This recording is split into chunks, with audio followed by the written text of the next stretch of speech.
আসসালামু আলাইকুম।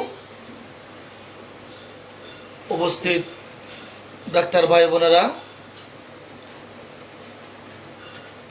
আজ রোগীলিপিকরণ সহজ 250তম ক্লাস।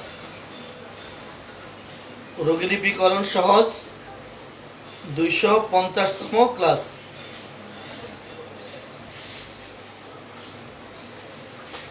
অডিয়েন্স, 249তম ক্লাসে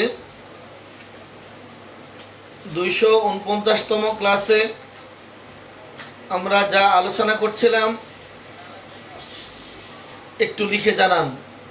249তম ক্লাসে যে বিষয়ে আলোচনা করছিলাম একটু লিখে জানান।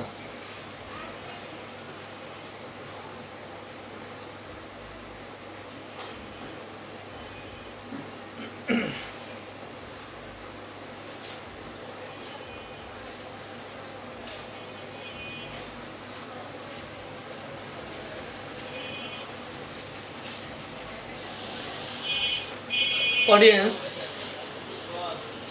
আজকে আমাদের আলোচনা বিষয় কি? যাদের জানা আছে একটু লিখে জানান। আজকে আমাদের কোন বিষয়ে আলোচনা করার কথা? আজকে আমরা কোন বিষয় শিখব?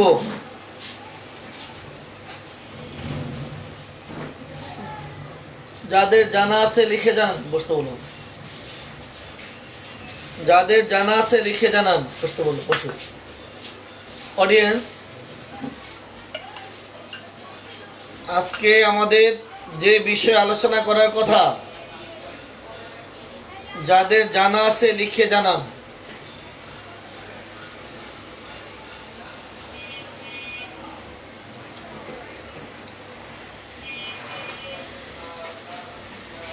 একশো 250তম ক্লাসে আজকে যে বিষয়ে আলোচনা করার কথা, যাদের জানা আছে লিখে জানান।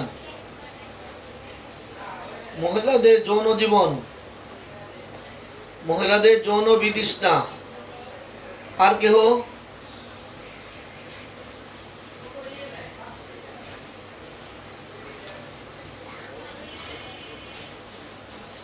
মহিলাদের যৌন বিতৃষ্ণা। আর কেহ?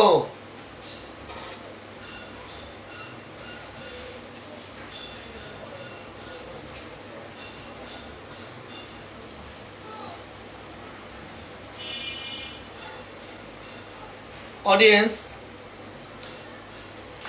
আমি যদি জানতে চাই আপনাদের কাছে,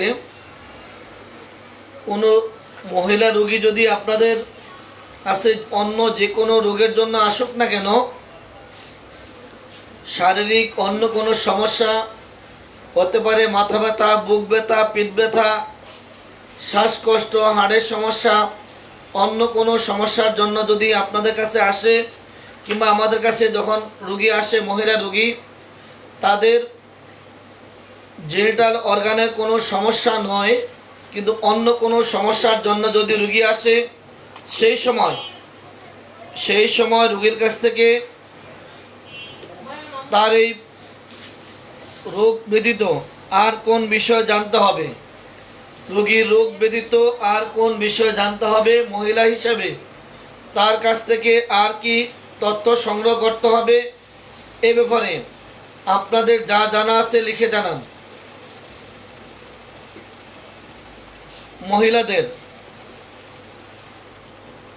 মহিলাদের যদি কোনো মহিলা রোগী অন্য কোনো সমস্যার জন্য আসে, যৌনাঙ্গের কোনো সমস্যা নয়, সেই ক্ষেত্রে তার কাছ থেকে যৌন বিষয় কিংবা মহিলা বিষয়ে কি কি বিষয় জানতে হবে, মহিলা হিসাবে তার কাছ থেকে আর কি কি বিষয় জানতে হবে।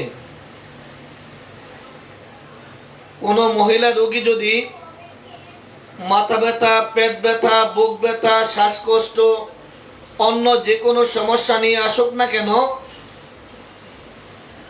মহিলা হিসাবে তার কাছ থেকে আর কি বিষয় জানতে হবে? মহিলা হিসাবে তার কাছ থেকে আর কি বিষয় জানতে হবে, এ ব্যাপারে আপনাদের জানা থাকলে একটু লিখে জানান।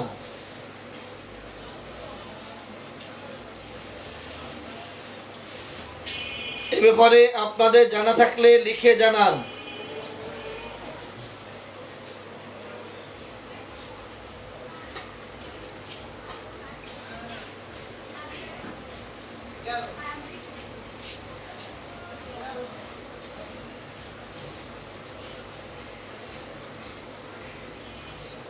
মহিলা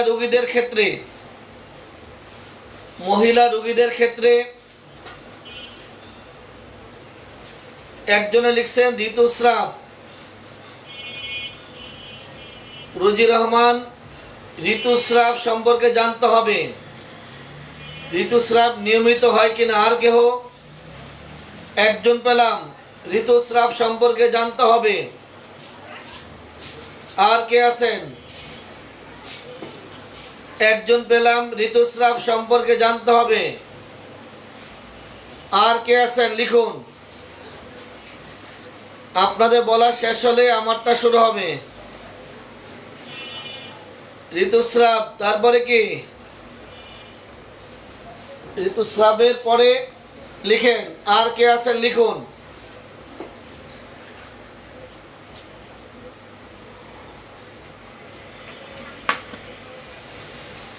ওই রুগীদের ভিতরে যাও আর নিজামটা পাঠাও এই রুগী দেখার জন্য। হ্যাঁ, নিজামটা পাঠাও আর এই রুগী ভিতরে।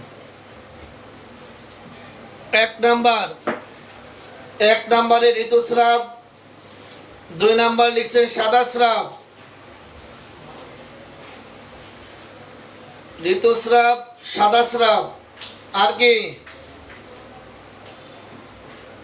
আর কি আছে লিখুন। একজন লিখছেন ঋতুস্রাব, আরেকজন লিখছেন সাদা স্রাব। আমি যৌন সঙ্গমে অনীহার কথা বলি নাই। আমি বলেছি সঙ্গমে অনীহা হওয়ার কারণগুলি, ওটা আমি বলবো, সমস্যা নেই, অপেক্ষা থাকবেন, ওটা আমি বলবো। আমি জানতে চাচ্ছি কোনো মহিলা পেশেন্ট যখন আমাদের কাছে আসে, তার যৌন অঙ্গের কোনো সমস্যা না, অন্য কোনো সমস্যা নিয়ে যখন আমাদের কাছে আসে, সেই ক্ষেত্রে আমরা রোগীর কাছ থেকে কি জানবো? কেহ লিখেছেন ঋতুস্রাব, কেহ লিখেছেন শ্বেতপদর। আরো কিছু জানতে চাই? আর কিছু নাই? একটু লিখুন। আর কি জানতে হবে লিখুন।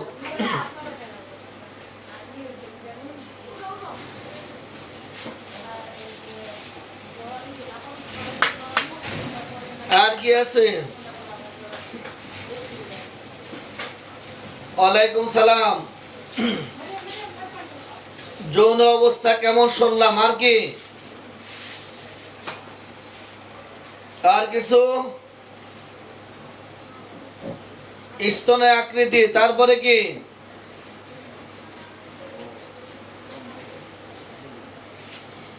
আর কি?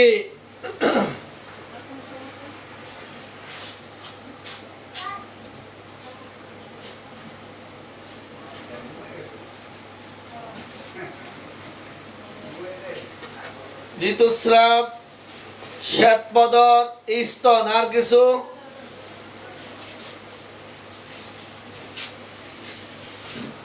কেমন আছে?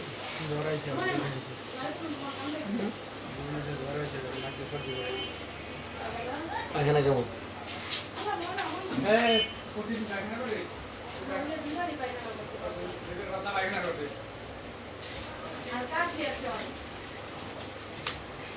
অডিয়েন্স, আরেকজন লিখছে হস্তমৈথুন আছে কিনা, গর্ভাবস্থা কিনা। চমৎকার। আর কি? আর কি?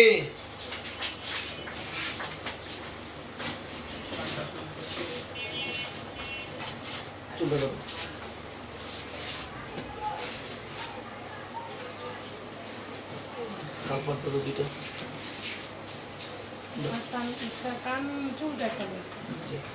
দেখি, তোমার জিভ দেখাও দেখি বা বাস। অডিয়েন্স, মানসিক কোনো কষ্ট আছে কিনা? আমি চাচ্ছিলাম মহিলা হিসাবে মহিলার কাছ থেকে কি জানতে হবে। আমি যৌন অনীহার কথা বলি নাই। যৌন অনীহা সম্পর্কে আলোচনা ইনশাল্লাহ আমি করব।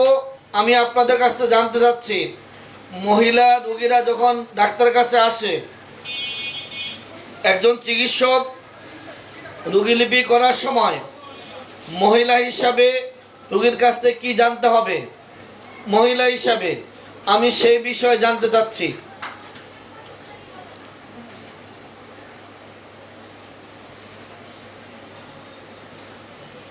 এক নাম্বার, অনেকে বলেছেন ঋতুস্রাব সম্পর্কে জানতে হবে, এক নাম্বার। দুই নাম্বার শ্বেতপদর, তিন নম্বরে যৌন জীবন, চার নম্বরে স্তনের অবস্থা, পাঁচ নম্বরে হস্তমৈথুন,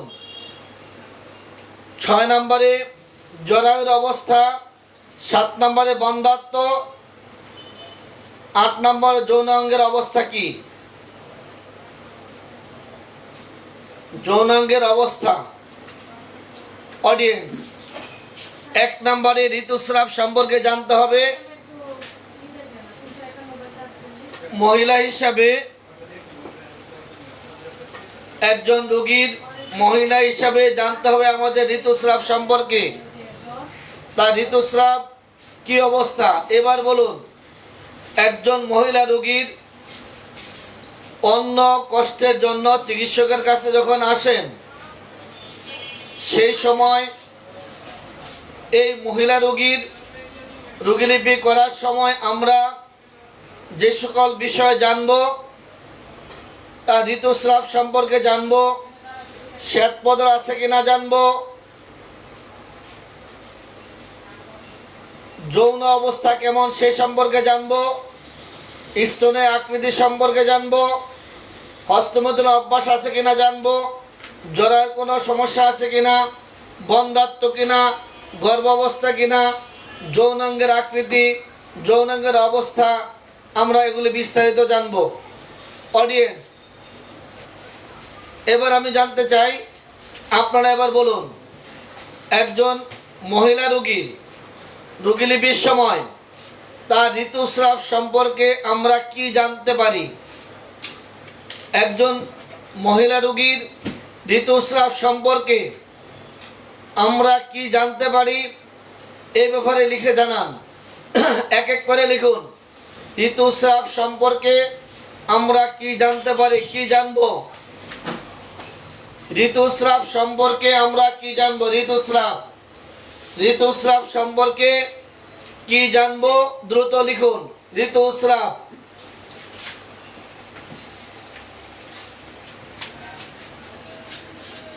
রেগুলার না ইরেগুলার, এক নাম্বার। তারপরে কি, ঋতুস্রাব সম্পর্কে কি জানবো, ঋতুস্রাব, দ্রুত লিখুন। ঋতুস্রাব সম্পর্কে আমরা কি জানবো, ঋতুস্রাব নিয়মিত কিনা। তারপর ঋতুস্রাব নিয়মিত কিনা, এক নাম্বার। দুই নাম্বারটা কি, অনিয়মিত কিনা। তারপরে কি, ঋতুস্রাব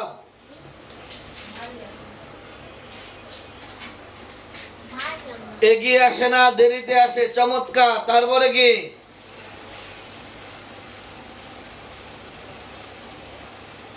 এগিয়ে আসে না, দেরিতে।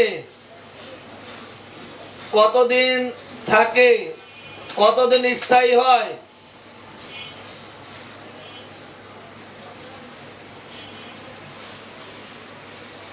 নিয়মিত না অনিয়মিত, এটা অনেকবার বলা হয়েছে, এবার সামনে বলেন কতদিন স্থায়ী হয়, অবরুদ্ধ কিনা। অডিয়েন্স, ঋতুস্রাব অবরুদ্ধ পৃষ্ঠা নাম্বার কত? পড়ে দাও, খোলো। ঋতুস্রাব অবরুদ্ধ পৃষ্ঠা নাম্বার কত? ঋতুস্রাব অবরুদ্ধ পৃষ্ঠা নাম্বার কত?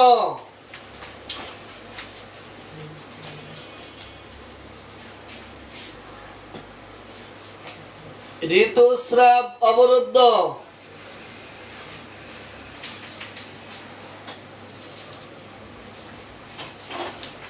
ঋতুস্রাব অবরুদ্ধ পৃষ্ঠা নাম্বার কত? দেখো, ঋতুস্রাব অবরুদ্ধ পৃষ্ঠা নাম্বার কত?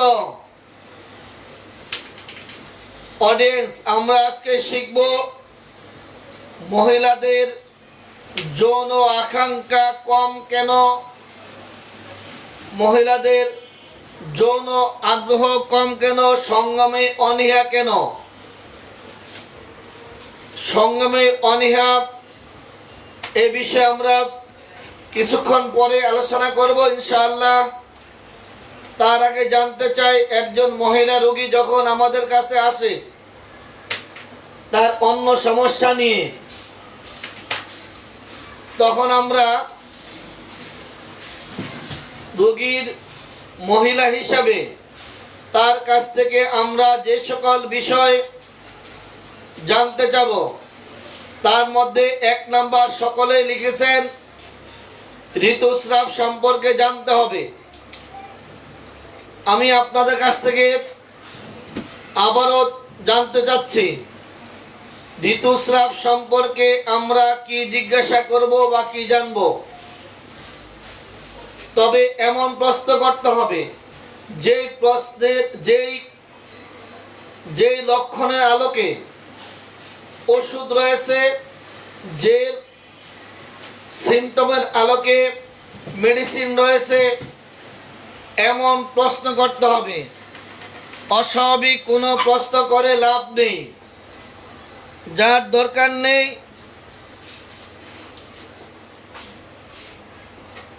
তা জিজ্ঞাসা করা যাবে না।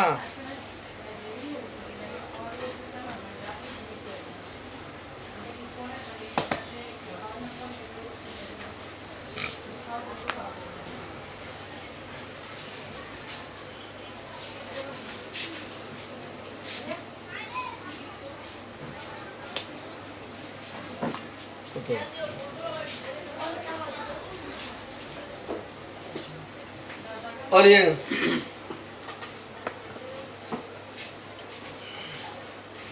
ঋতুস্রাবের আর কি জানতে হবে? ঋতুস্রাবের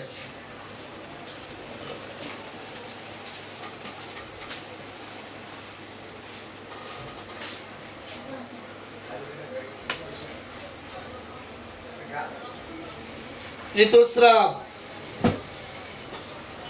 ঘনত্ব কেমন, পরিমাণ কেমন, আর কি ঘনত্ব, পরিমাণ, আর কি ঘনত্ব ও পরিমাণ, আর কিছু পাতলা বা ঘন কিনা, তারপরে আর কিছু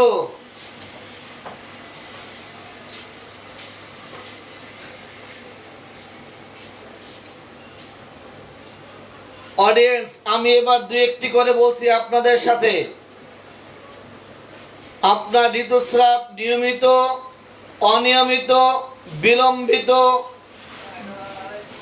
বারবার না সবিরাম? ঋতুস্রাব নিয়মিত, বিলম্বিত, অনিয়মিত, বারবার, বিলম্বিত। নিয়মিত, অনিয়মিত, বিলম্বিত, বারবার না সবিরাম? ঋতুস্রাব নিয়মিত, অনিয়মিত, বিলম্বিত, বারবার না সবিরাম? 1 নাম্বার পয়েন্ট, আপনার ঋতুস্রাব নিয়মিত, অনিয়মিত, বিলম্বিত, বারবার না সবিরাম? 1 নাম্বার প্রশ্ন। যদি অনিয়মিত হয়, যদি অনিয়মিত হয় তাহলে কতদিন পর পর হয়,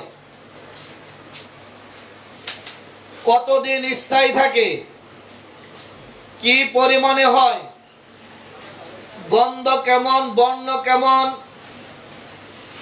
ঠান্ডা না গরম, আপনাকে জেনে নিতে হবে।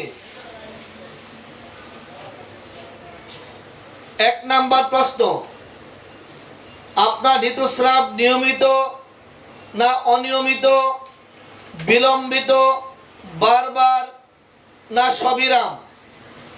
2 নাম্বার, যদি আপনার ঋতুস্রাব অনিয়মিত হয় সেই ক্ষেত্রে কতদিন পর পর দেখা দেয় এবং কতদিন স্থায়ী হয়, পরিমাণে কেমন, গন্ধ কেমন, বর্ণ কেমন, স্রাব ঠান্ডা না গরম, এই সম্পর্কে জেনে নিতে হবে। 1 নাম্বার, ঋতুস্রাব নিয়মিত, অনিয়মিত, বিলম্বিত, বারবার, সবিরাম। 2 নাম্বার, ঋতুস্রাব অনিয়মিত হলে কতদিন পর পর দেখা দেয়, কতদিন স্থায়ী হয়, পরিমাণ কেমন, গন্ধ কেমন, বর্ণ কেমন, স্রাব ঠান্ডা না গরম, স্রাবের প্রকৃতি জানতে হবে। 3 নাম্বার পয়েন্ট, আপনার কত বছর বয়সে প্রথম ঋতুস্রাব দেখা দেয়?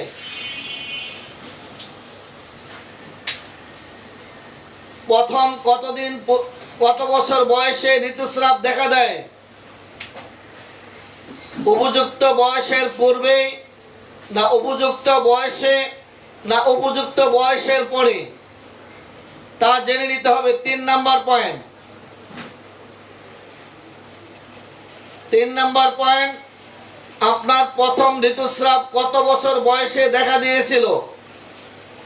নির্ধারিত সময়ের পূর্বে না নির্ধারিত সময়ে না নির্ধারিত সময়ের অনেক পরে? 4 নাম্বার, অনেকের মেনোপজকালীন ঋতুস্রাব দেখা দেয়। মেনোপজকালীন ঋতুস্রাব দেখা দেয়, স্রাব হয় কিনা সে ব্যাপারে জানতে হবে। অনেকের মেনোপজ দেখা দিয়েছে, তার মধ্যে স্রাব যদি চলতে থাকে সে ব্যাপারে বিস্তারিত জানতে হবে।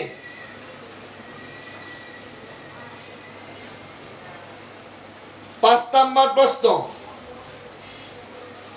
ঋতুস্রাবকালীন, ঋতুস্রাবের পূর্বে, ঋতুস্রাবের পরে কোন প্রকার ব্যথা হয় কিনা? ব্যথার সাথে স্রাবের পরিমাণ বাড়ে কিংবা কমে এমন কোনো সম্পর্ক আছে কিনা? যেমন ব্যথা, স্রাব বাড়লে ব্যথা বাড়ে, স্রাব কমলে ব্যথা কমে, স্রাব কমলে ব্যথা বাড়ে, স্রাব বাড়লে ব্যথা কমে।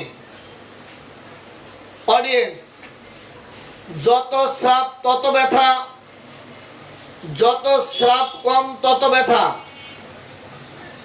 স্রাব বেশি ব্যথা কম, স্রাব কম ব্যথা বেশি, এমন কোন সম্পর্ক আছে কিনা?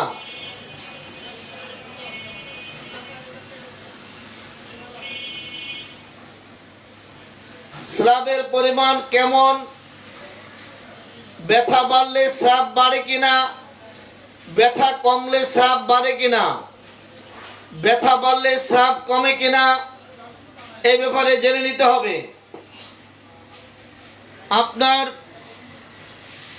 ঋতুস্রাবের পূর্বে, ঋতুস্রাবের সময়, ঋতুস্রাবের পরে কোনো ধরনের ব্যথা আছে কিনা? যদি ব্যথা থাকে তাহলে এই ব্যথা স্রাবের সাথে কোনো সম্পর্ক আছে কিনা? যেমন স্রাব বাড়লে ব্যথা বাড়ে, স্রাব কমলে ব্যথা কমে, স্রাব কমলে ব্যথা বাড়ে, স্রাব বাড়লে ব্যথা কমে। যত স্রাব তত ব্যথা, যত কম স্রাব তত বেশি ব্যথা।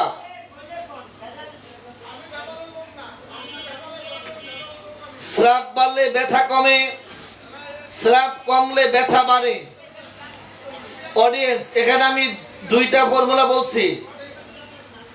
স্রাব বাড়লে ব্যথা বাড়ে, স্রাব কমলে ব্যথা কমে, অথবা স্রাব কমলে ব্যথা বাড়ে, স্রাব বাড়লে ব্যথা কমে। এই দুইটা প্রশ্ন আমাকে লিখে জানান। যত স্রাব তত ব্যথা, যত স্রাব কম ব্যথা তত কম, অথবা যত স্রাব কমবে তত ব্যথা বাড়বে, আবার যত স্রাব বাড়বে তত ব্যথা কমবে। আপনারা আমার এই প্রশ্নটা লিখে জানান, তাড়াতাড়ি লিখেন।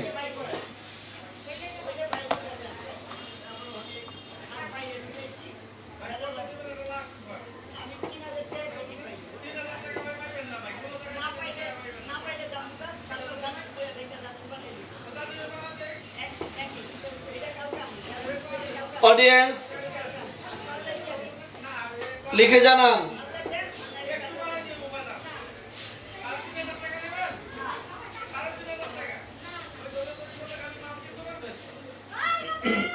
যত স্রাব তত ব্যথা।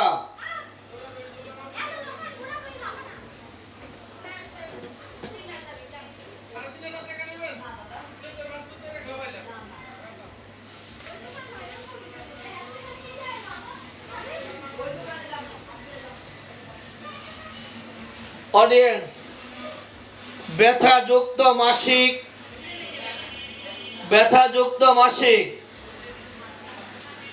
একটু লিখে জানান। ফার্স্ট গ্রেডে কয়টি ওষুধ রয়েছে? ব্যথাযুক্ত মাসিক ফার্স্ট গ্রেডে কয়টি ওষুধ রয়েছে? ব্যথাযুক্ত মাসিক ফার্স্ট গ্রেডে কয়টি ওষুধ রয়েছে? ব্যথাযুক্ত মাসিক ফার্স্ট গ্রেডে কয়টি ওষুধ রয়েছে?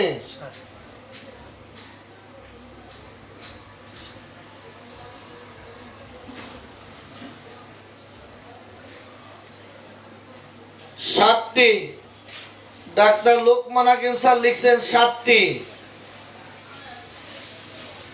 যত স্রাব তত ব্যথা, স্রাব কম ব্যথা কম, স্রাব বেশি ব্যথা কম, স্রাব কম ব্যথা বেশি।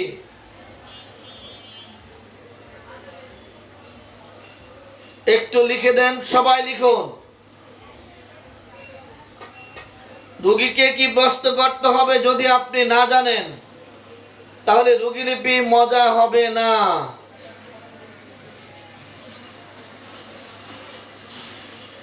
এবার জানতে হবে ঋতুস্রাব বন্ধ কিনা। যদি বন্ধ হয় সেক্ষেত্রে আপনাকে জানতে হবে রোগীর গর্ভাবস্থা কিনা। প্রথম প্রশ্ন, ঋতুস্রাব যদি অবরুদ্ধ হয়, ঋতুস্রাব অবরুদ্ধ ফার্স্ট গ্রেডে কয়টি ওষুধ লিখে জানান? ঋতুস্রাব অবরুদ্ধ ফার্স্ট গ্রেডে কয়টি ওষুধ লিখে জানান? ঋতুস্রাব অবরুদ্ধ ঋতুস্রাব ফার্স্ট গ্রেডে কয়টি ওষুধ লিখে জানান? ঋতুস্রাব অবরুদ্ধ ফার্স্ট গ্রেডে কয়টি ওষুধ লিখে জানান?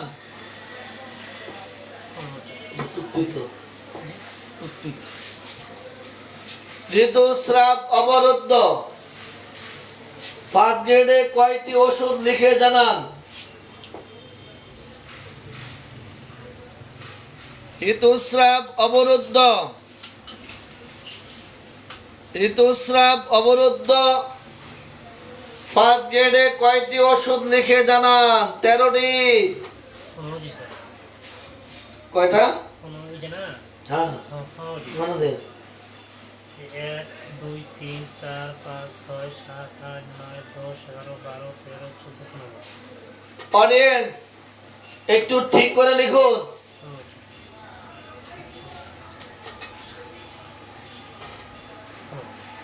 ও সাপ্রেস দিছে, সাপ্রেসড মিন সাপ্রেস দিছে।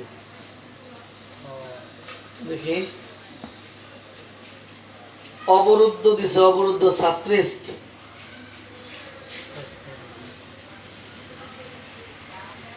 দেখতে পারা অডিয়েন্স,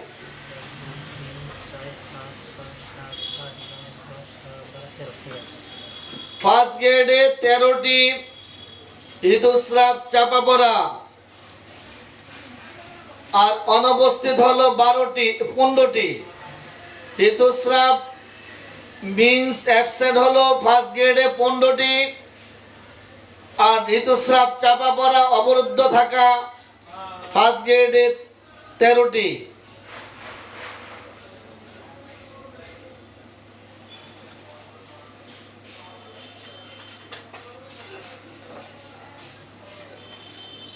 ঋতুস্রাব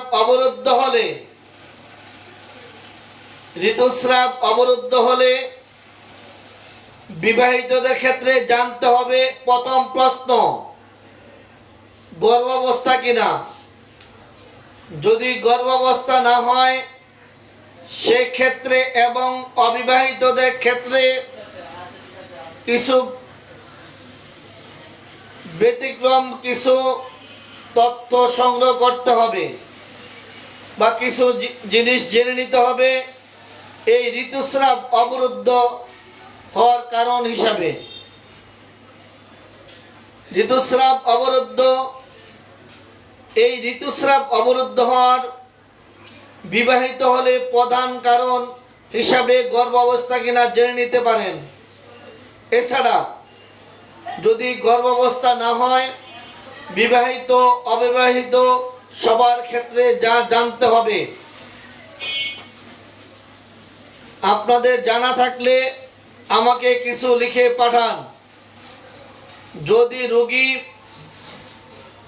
বিবাহিত না হয় অথবা রোগী যদি গর্ভাবস্থায় না হয়, সেই ক্ষেত্রে গর্ভাবস্থা না হয় এবং বিবাহিত না হয়, সেই ক্ষেত্রে আমাদের যা জানতে হবে, যে সকল কারণে মাসিক অবরুদ্ধ হতে পারে সে বিষয়ে লিখে জানান। যে সকল বিষয়ে আমাদের জানতে হবে তা লিখে জানান। রোগী গর্ভাবস্থায়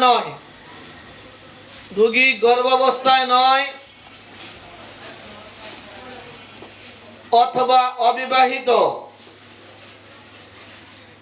কিন্তু মাসিক অবরুদ্ধ, সেক্ষেত্রে আমাদের কি কি জানতে হবে একটু লিখে জানান। সেক্ষেত্রে আমাদের কি কি জানতে হবে? রোগী গর্ভাবস্থায় নয় এবং অবিবাহিত উভয়ের ক্ষেত্রে একই। কি কি বিষয় জানতে হবে একটু লিখে জানান।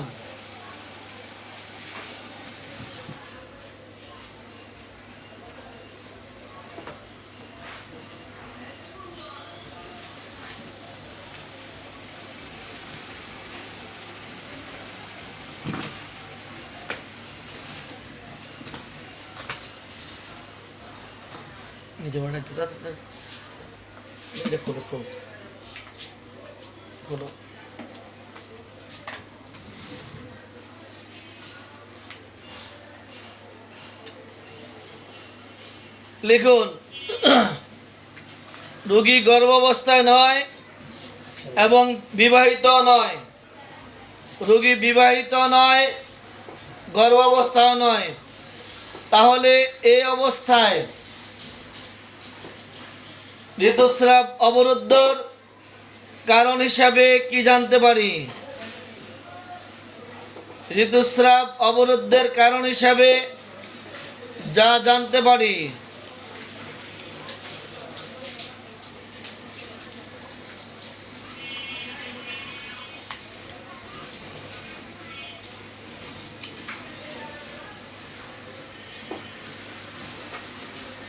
ঋতুস্রাব অবরুদ্ধের ক্ষেত্রে রোগী গর্ভাবস্থা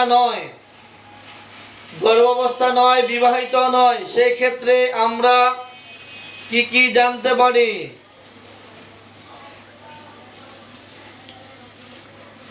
আপনারা যা লিখছেন তার সাথে আরেকটু যোগ করি। মনোকষ্টজনিত ঋতুস্রাব অবরুদ্ধ, ক্রোধ থেকে ঋতুস্রাব অবরুদ্ধ,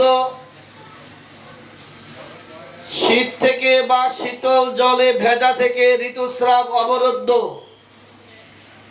ঠান্ডা পানিতে হাত রাখার ফলে অথবা ঠান্ডা পানিতে দীর্ঘ সময় কাজ করার ফলে ঋতুস্রাব অবরুদ্ধ, অত্যাধিক নৃত্য করার ফলে ঋতুস্রাব অবরুদ্ধ। অডিয়েন্স, অত্যাধিক নৃত্য করার ফলে ঋতুস্রাব অবরুদ্ধ, এরকম লক্ষণের আলোকে ওষুধ পেয়ে থাকবেন। মানসিক আবেগ, শারীরিক পরিশ্রম, ভয় পেয়ে, শোক থেকে, উত্তপ্ত হওয়ার পর, পানির মধ্যে কাজ করলে দীর্ঘ সময়, পায়ে পানি লাগলে, রান্নাঘরে দীর্ঘ সময় পানির মধ্যে কাজ করতে থাকলে ঋতুস্রাব অবরুদ্ধ হতে পারে।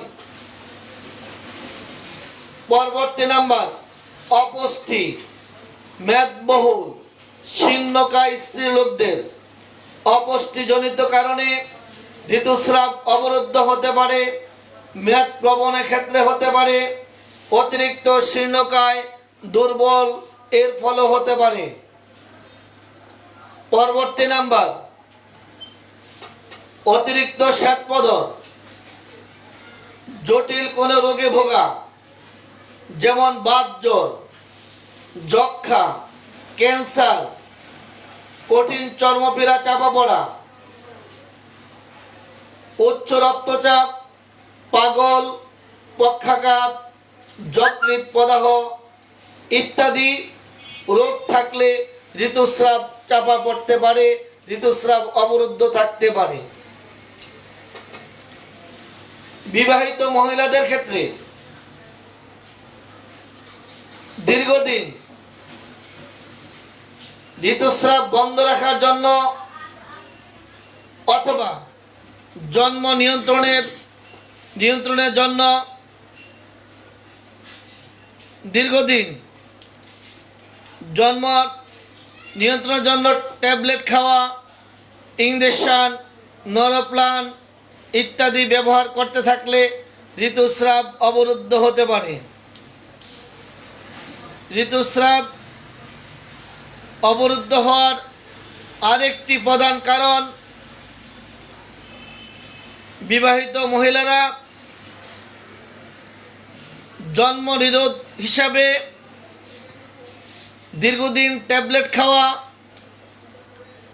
ইঞ্জেকশন ব্যবহার করা, কফাটিকা, ফোম, সার্ভিক্যাল ক্যাপ, জেলি, নরপ্লান ইত্যাদি ব্যবহার করলে মাসিক অবরুদ্ধ থাকতে পারে।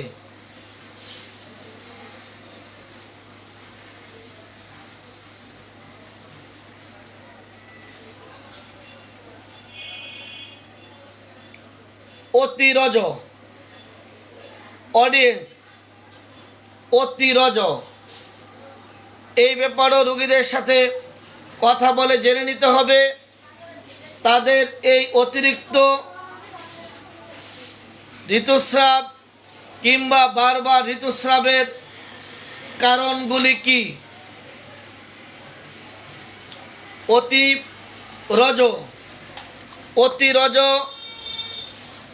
অতিরজ কিংবা বারংবার ঋতুস্রাব এই ব্যাপারে রোগীদের কাছে জেনে নিতে হবে। এর জন্য আমরা জানতে পারি রোগী কোনো গর্ভপাত ঘটেছে কিনা, ঠান্ডা লাগার ফলেও অতিরিক্ত রক্তস্রাব হতে পারে, উত্তেজনা, কামুন্মত্ততা, ঝড় বজ্র, অধিক নড়াচড়া এর ফলেও যদি রোগীদের অতিরজ, অতিরিক্ত ঋতুস্রাব চলতে থাকে, তার ওষুধ রয়েছে। অসংযমী স্ত্রীর লোকদের, শীর্ণকায় স্ত্রীর লোকদের, মেনোপজকালীন বাত ধাতু যুক্ত স্ত্রীর লোকদের অতিরজ হতে পারে।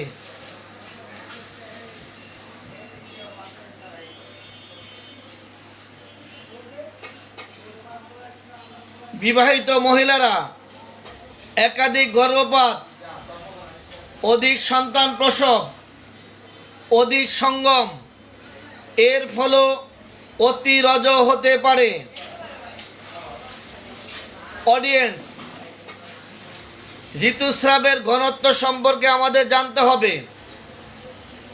এবার দেখি কে লিখতে পারেন ঋতুস্রাবের ঘনত্ব।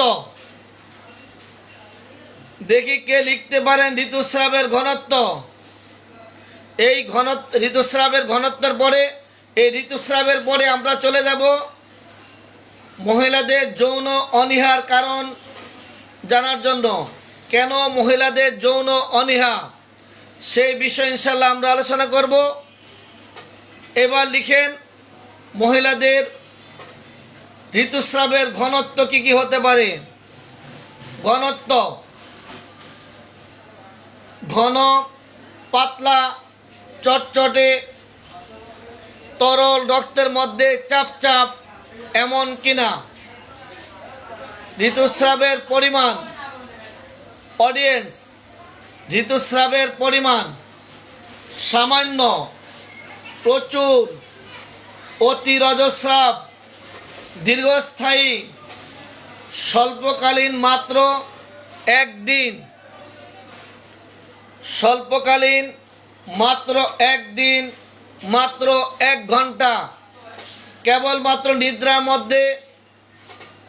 মধ্যে বেগে নির্গত হয় কিনা জেনে নিতে হবে। ঋতুস্রাব চলছে, শুধু ঘুমের মধ্যে ঋতুস্রাব হয়, অন্য সময় ঋতুস্রাব দেখা দেয় না। ওষুধটির নাম কি? ঋতুস্রাব ঘুমের মধ্যে দেখা দেয়। ঋতুস্রাব শুধু ঘুমের মধ্যেই দেখা যায়, অন্য সময় দেখা যায় না, এমনটাও জেনে নিতে হবে। পরিমাণ: সামান্য, প্রচুর, অতি রজস্রাব, দীর্ঘস্থায়ী, স্বল্পকালীন মাত্র একদিন, 1 ঘন্টা, কেবলমাত্র নিদ্রার মধ্যে ভেগে নির্গত হয়, এমন কিনা জেনে নিতে হবে। ঋতুস্রাবের বর্ণ কেমন? অডিয়েন্স, এবার কিছু বর্ণ লিখুন। ঋতুস্রাবের বর্ণ লিখুন, বর্ণ। এবার কিছু ঋতুস্রাবের বর্ণ লিখুন। আপনার স্রাবের বর্ণ কেমন? উজ্জ্বল লাল, বাদামি, কালচে, চাপ চাপ কালচে, সবুজ, ধূসর বর্ণ, রক্তাক্ত শ্লেষ্মার মতো কিনা জানতে হবে। ঋতুস্রাবের বর্ণ: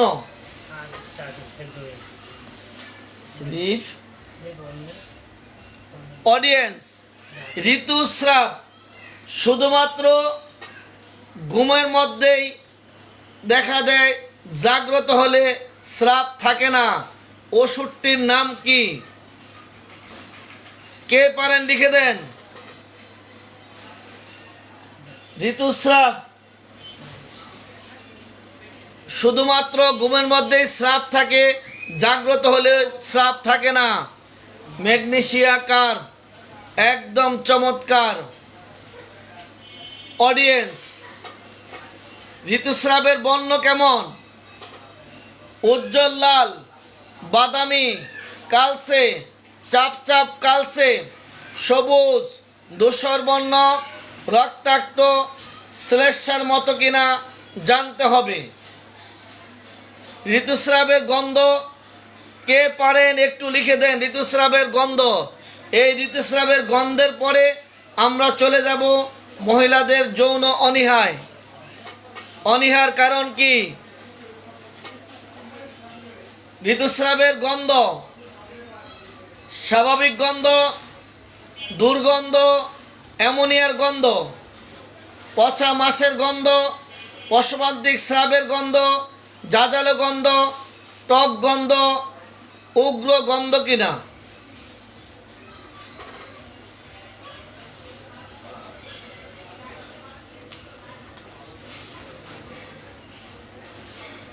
অডিয়েন্স,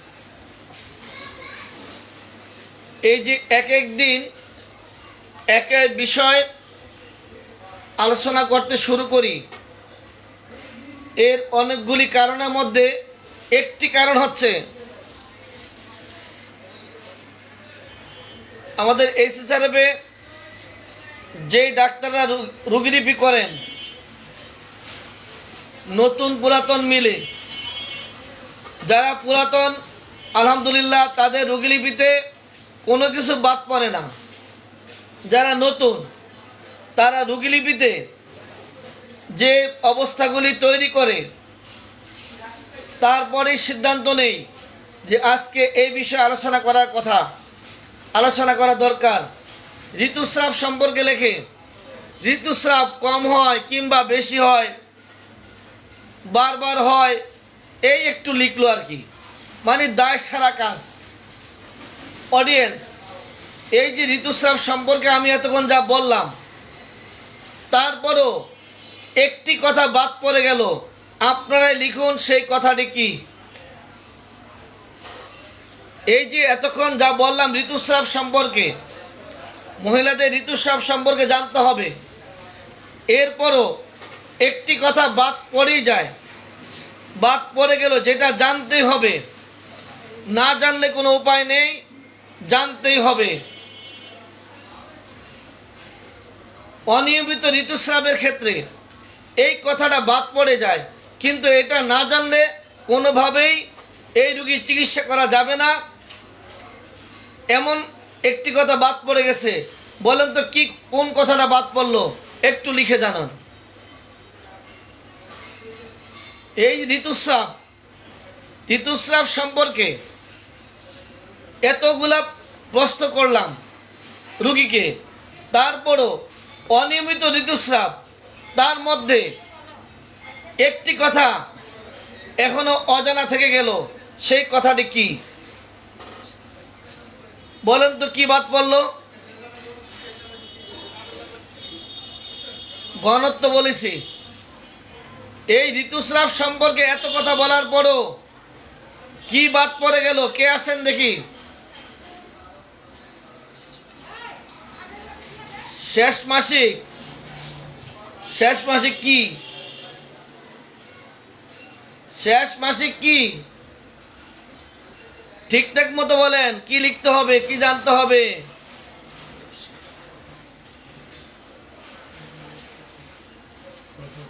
অমাবস্যায়। রুগী গর্ভাবস্থা কিনা জিজ্ঞাসা করেছি, এগুলি অনেক আগে গেছে। কি বাদ পড়লো?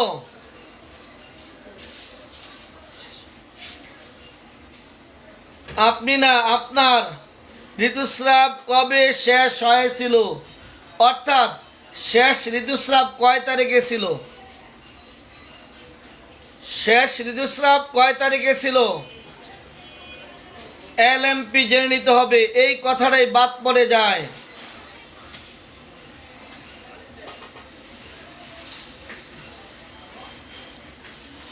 অডিয়েন্স, এবার আসি আমাদের মূল কাজে।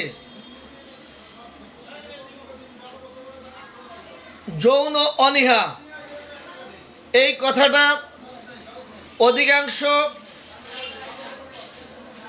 পুরুষরাই বলে থাকে, তার স্ত্রীর যৌন আগ্রহ কম, যৌন চাহিদা কম, সঙ্গমকালীন তার স্ত্রী সাড়া দেয় না, মহিলাদের প্রায় বলে থাকে আমার সেক্স করতে ভালো লাগে না, মন চায় না, সেক্সে অনীহা, সেক্স ভালো লাগে না, সঙ্গম ভালো লাগে না।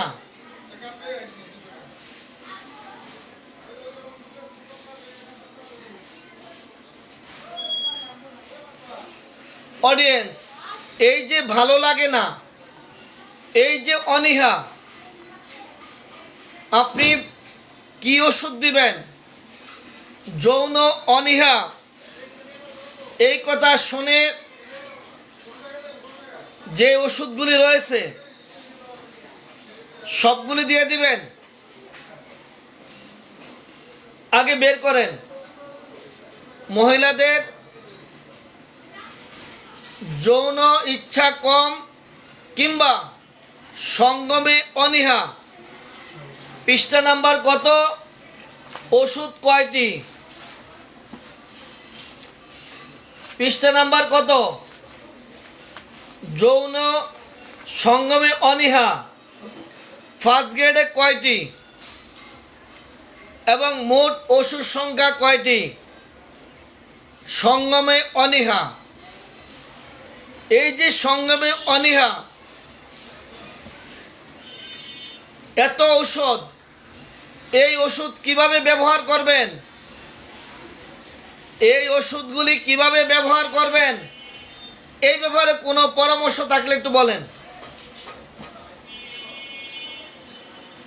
ফার্স্ট গ্রেডে 2টি, সিপিয়া নেট্টামিউর।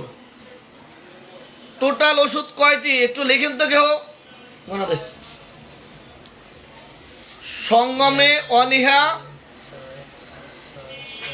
ফার্স্ট গ্রেডে 2টি, সেকেন্ড থার্ড মিলে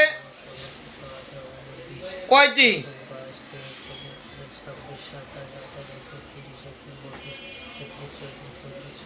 ফার্স্ট গ্রেডের আচ্ছা 47টি। কয়টি? অডিয়েন্স, আমি আপনাদের কাছে জানতে চাই, এই যে সঙ্গমে অনীহা, এই ক্ষেত্রে 47টি ওষুধ রয়েছে। এখন বলেন তো, এই 47টি ওষুধ রোগীকে কিভাবে ব্যবহার করব বলেন? এই ব্যাপারে আপনাদের মতামত চাই। এতদিন তো মতামত আমি দিচ্ছি, আজকে মতামত আপনারা দেন। যে সঙ্গমে অনীহা এই কথা বলার পরে এবার আমরা সঙ্গমে অনীহার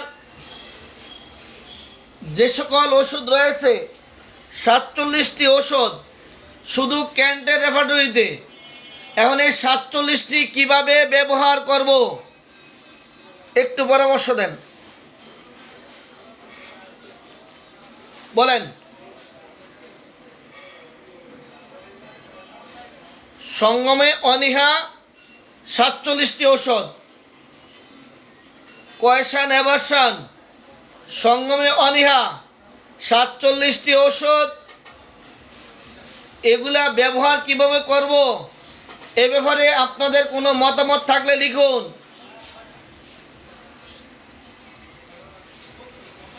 সাবরুব্রিকের মাধ্যমে, আচ্ছা সাবরুব্রিকের মাধ্যমে ভাগ করতে পারবো কয়েকটা।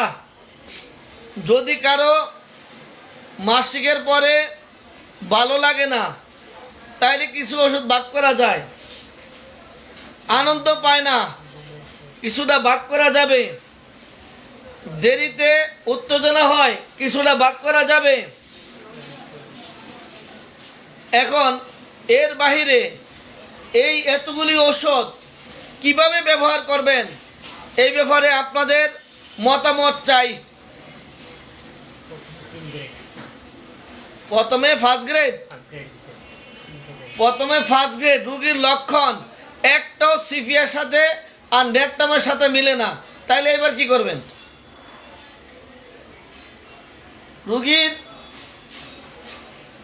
লক্ষণ যদি সিপিআর সাথে আর নেটটামিউরের সাথে না মিলে তাহলে কি করবেন? এগুলি কই পাওয়া যায়? বক্স নিয়ে দিতে হবে। অডিয়েন্স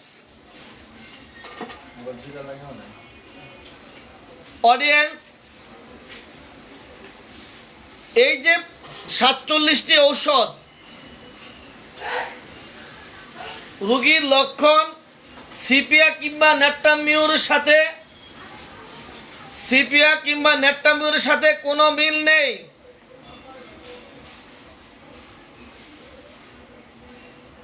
তাহলে কি করব? লক্ষণ অনুসারে। কি লক্ষণ অনুসারে? কি লক্ষণ মিলাবো? বলেন কি লক্ষণ মিলাবো? আমাকে আপনাকে আগে জানতে হবে এই রোগীর যৌন আগ্রহ কম কেন? কেন যৌন আগ্রহ কম? এই কেন যদি খুঁজে পান তাহলে ওষুধ ভাগ করতে পারবেন, তার আগে নয়। আগে খুঁজে বের করতে হবে তার এই যৌন আগ্রহ কম হওয়ার কারণ কি, আগে তা খুঁজে বের করতে হবে, তাহলে আপনি ওষুধ আলাদা করতে পারবেন, তার আগে নয়। আমি এক এক করে বলছি, একটু খেয়াল করুন।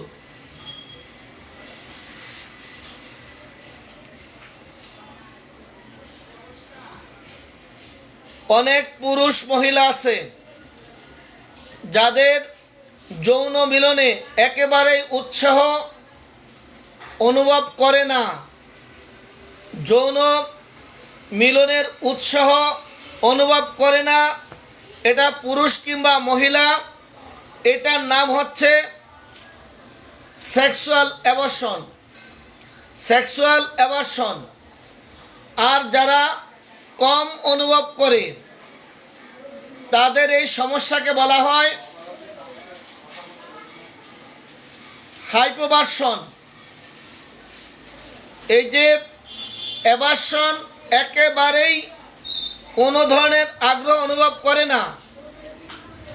আর যারা অল্প অনুভব করে, অল্প হলো হাইপোভার্সন, আর একেবারেই অনুভব করে না অ্যাভার্সন।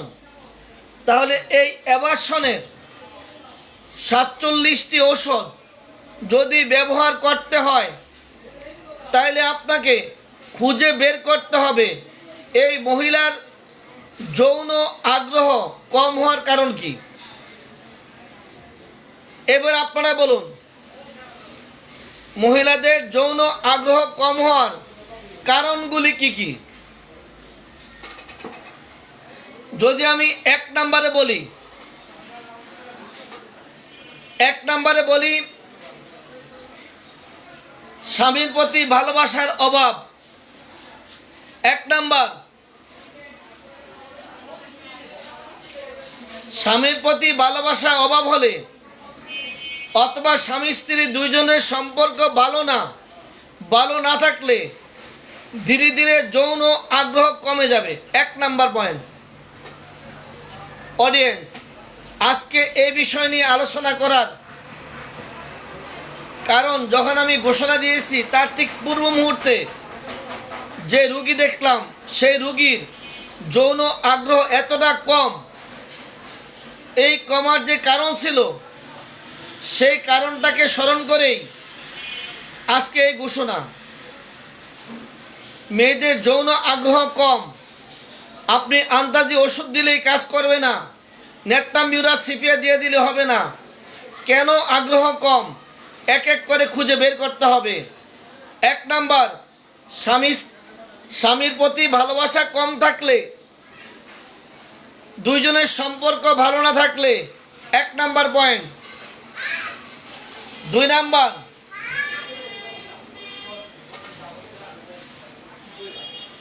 কাজে ব্যস্ত, অতিরিক্ত টায়ার্ড, সারাদিন অফিস করে বাসায় এসে বাসার কাজকাম করে খুব টায়ার্ড, যদি এরকম পরিশ্রম করতে থাকে, টায়ার্ড হয়ে গেলে যৌন আগ্রহ কম থাকতে পারে। অতিরিক্ত পরিশ্রম করে যদি টায়ার্ড হয়ে যায়, সেই ক্ষেত্রেও যৌন আগ্রহ কমে যেতে পারে। অডিয়েন্স, এই মুহূর্তে যারা লাইভে আছেন, একটু শেয়ার দিয়ে আরেক ভাইকে দেখার সুযোগ করে দেন। 1 নাম্বার পয়েন্ট বলছি, স্বামীর প্রতি ভালোবাসা কম থাকলে, দুইজনের সম্পর্ক ভালো না থাকলে, সেই ক্ষেত্রে যৌন আগ্রহ কমে যেতে পারে। 1 নাম্বার পয়েন্ট। 2 নাম্বার, কাজের ব্যস্ততা, সারাদিন পরিশ্রম করে যদি টায়ার্ড হয়ে যায়, সেই ক্ষেত্রে যৌন আগ্রহ কমে যেতে পারে।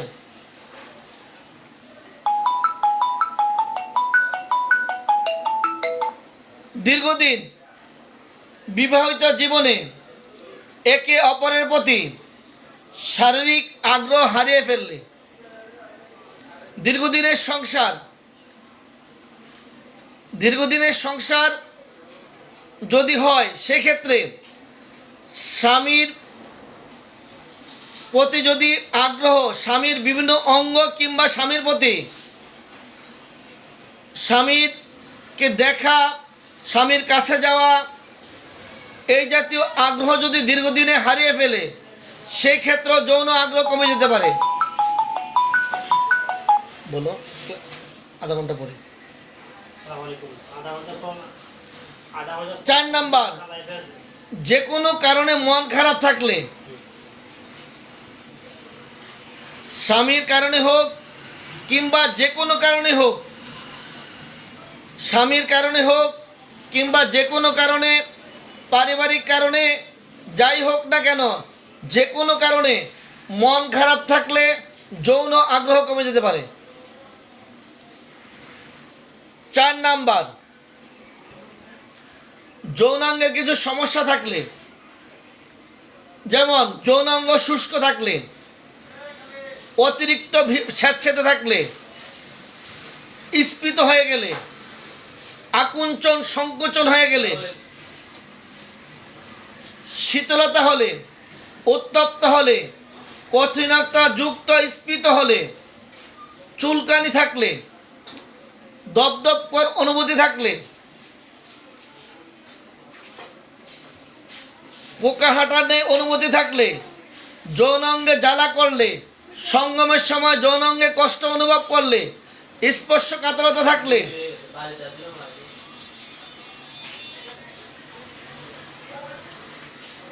যৌনির সংকোচন পেশি শীতলতা থাকলে, এরকম যদি দেখা দেয়, এ অবস্থা তৈরি হয়, তাহলে যৌন আগ্রহ কমে যেতে পারে। যৌনাঙ্গ গঠিত কারণে যৌন আগ্রহ কমে যেতে পারে।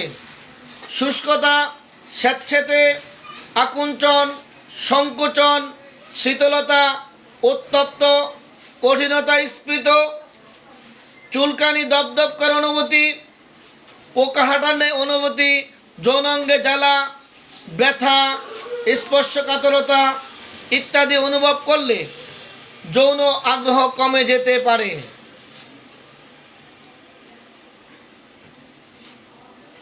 6 নাম্বার, স্বামীর কোনো আচরণে, স্ত্রী যদি স্বামীর প্রতি ঘৃণা তৈরি হয়, স্বামীর কোনো কাজে কর্মে কথাবার্তায় স্বামীর প্রতি যদি কোনো ঘৃণা তৈরি হয়, সেক্ষেত্রে যৌন আগ্রহ কমে যেতে পারে। 7 নাম্বার, সঙ্গমে আনন্দ না পেলে যৌন আগ্রহ কমে যেতে পারে, যৌন অনীহা চলে আসতে পারে।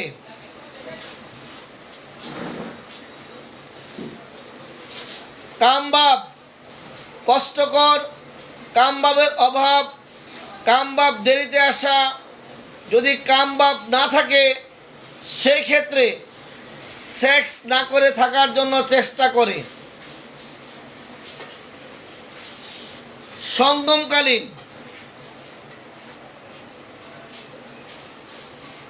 স্বামী যদি সেভাবে সময় দিতে না পারে, চাহিদা পূরণ করতে না পারে,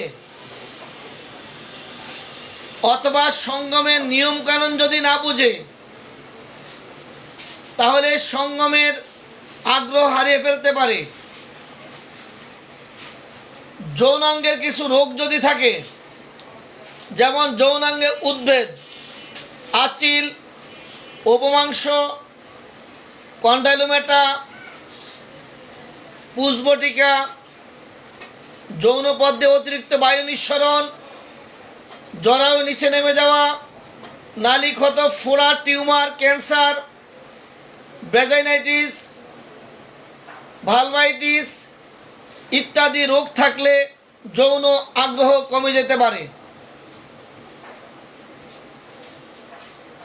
স্বামীর সঙ্গমের স্থায়িত্ব কম থাকলে অথবা যৌন কৌশল যদি না জানে, সেই ক্ষেত্রে চাহিদা পূরণ না হলে ধীরে ধীরে যৌন আগ্রহ কমে যেতে পারে।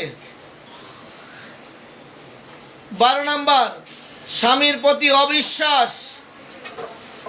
স্বামীর পরকীয়া সম্পর্কে স্ত্রী অবগত হলে মহিলাদের যৌন আগ্রহ কমে যেতে পারে।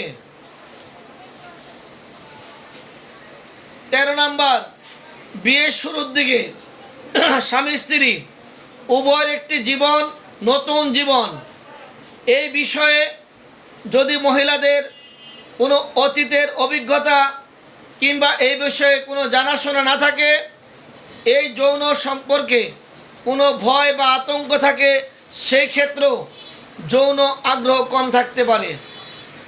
অডিয়েন্স, মহিলাদের যৌন জীবন সম্পর্কে আপনারা আজকে আরেকটু দেখে রাখবেন। আগামী দিন ইনশাআল্লাহ মহিলাদের যৌন জীবন সম্পর্কে বিস্তারিত আলোচনা করার চেষ্টা করব আগামী দিন রাত 9:30টায়।